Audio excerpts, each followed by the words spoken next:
Hey guys, welcome back to another part of this video walkthrough through Richard Song's AP Calculus AB Workbook, Chapter 2, Limits and Continuity. Now, where we left off was introducing the idea that there were certain limits where if we were to apply direct substitution property right away, we would come across some funky forms, also known professionally as indeterminate forms. The previous one that we talked about was a 0 over 0 form that involved a rational expression.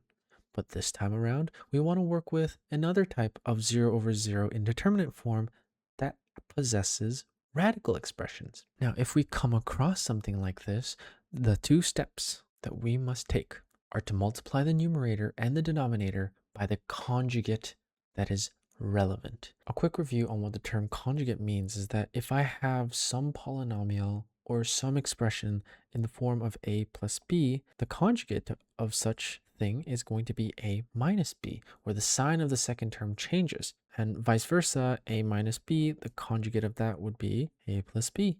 You guessed it. And so in this case here, what we're going to do is we're going to multiply the numerator and the denominator by the conjugate that involves the radical sign. And the reason is simple. If I have an a minus b, and I were given the tools to multiply it by its conjugate, a plus b, using the difference of squares, I can immediately express it as a squared minus b squared. All I have to do is to square the first term and subtract it by the square of the second term. Another thing to keep in mind going forward, though, is that if we are multiplying the top and bottom by the conjugate, the side of the fraction that does not really involve the difference of square action should be left alone. You should not expand it and just keep it as is, because there's an awesome surprise waiting at the end of your answer where things will cancel out in the top and bottom, which is step 2, cancel the common factor. Now, in the case of example 7, we could walk through this together where, again, if I were to directly plug in 0 to all the appearances of x in the fraction, I'll get that it's going to be root 4 plus 0 minus 2 over 0, aka 2 minus 2 over 0, which is 0 over 0. This, again, like we agreed, was called the indeterminate form. And so what I'm going to do is I'm going to multiply the top and bottom of this fraction by the conjugate of that numerator, root 4 plus x plus 2 over root 4 plus x plus 2. Doing so will get me that the limit as x approaches 0, don't forget to write that part down, always, of the new numerator being 4 plus x minus 2 squared over x times the non-expanded root 4 plus x plus 2. And I say non-expanded because I don't want you to expand this, because when we clean up that numerator, limit as x approaches 0 of 4 plus x minus 4 over x times root 4 plus x plus 2, you'll see that limit as x approaches 0 of x over x times root 4 plus x plus 2 has a common factor of x. So factor that bad boy out.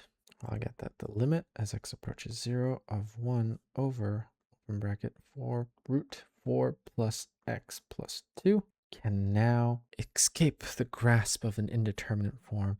And if we were to directly plug it in now, we'll get that 1 over root 4 plus 0 plus 2 becomes 1 over 2 plus 2, which is 1 over 4. And so our final answer for this limit is not 0 over 0 once again, but it's going to be 1 over 4.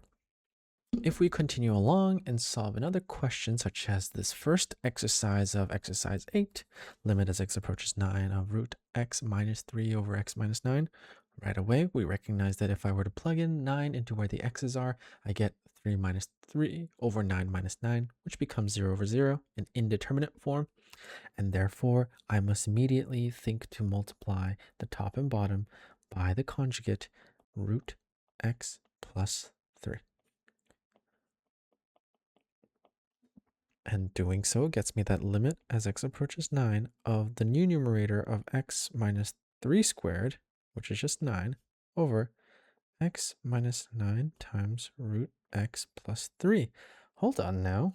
This x minus 9 just factors right away with the x minus 9 on the bottom.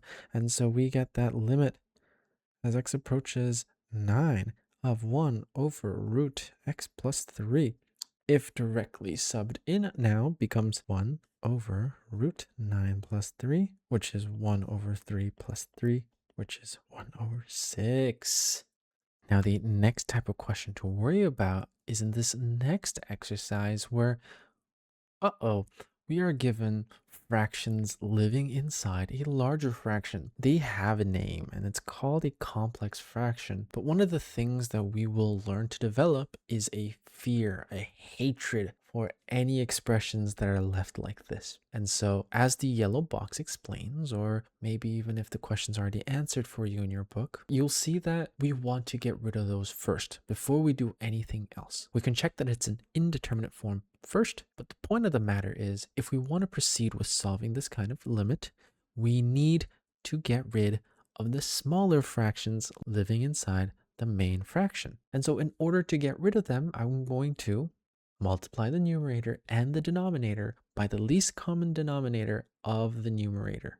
Okay, it seems like a lot of words combined into one statement, but all it's saying is that you should multiply the top and the bottom of the fraction by the least common denominator of the denominators in that numerator you see there. So the x plus 2 and the 2. Well, in our case, we're just going to have to multiply the top and bottom by 2 times x plus 2. So 2 times x plus 2 to the bottom as well. And so what does that turn our limit into? Well, limit as x approaches 0 of, well, let's expand it, shall we? 2 minus x plus 2 over x times 2 times open bracket x plus 2. Again, don't try to expand parts of the fraction that aren't the main purpose of the operation that you're doing.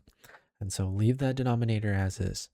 And as we are cleaning up the numerator, we'll see once again that limit as x approaches 0 of negative x over 2x times x plus 2 has a cool little trick where I'm going to factor out 1x from the top and the bottom to get us that limit as x approaches 0 of negative 1 over 2 times x plus 2. When using direct substitution property, becomes negative 1 over 2 times 0 plus 2, which is negative 1 over 4.